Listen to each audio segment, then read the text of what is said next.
Hey guys, I just wanted to record a quick video introducing you guys to acid-base chemistry. What I did in this experiment was take baking soda, lemon juice, hydrogen peroxide, and Clorox bleach, and I took samples of each of them.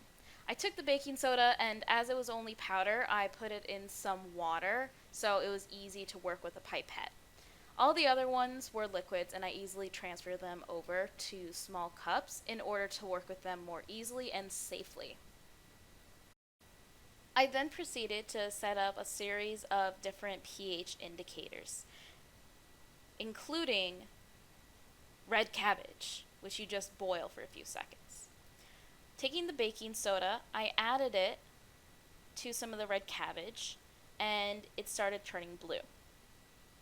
The lemon juice turned a pinkish orange color, and the hydrogen peroxide turned a lighter purple color than the indigo color that the red cabbage originally was.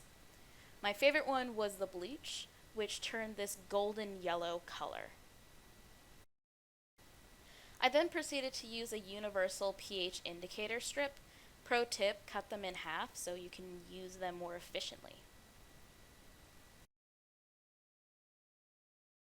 Next, I use my litmus paper, which actually, interestingly enough, can come in red or blue, but they still serve the same purpose. Based on the type of solution they are dipped in, they will turn or stay the same color.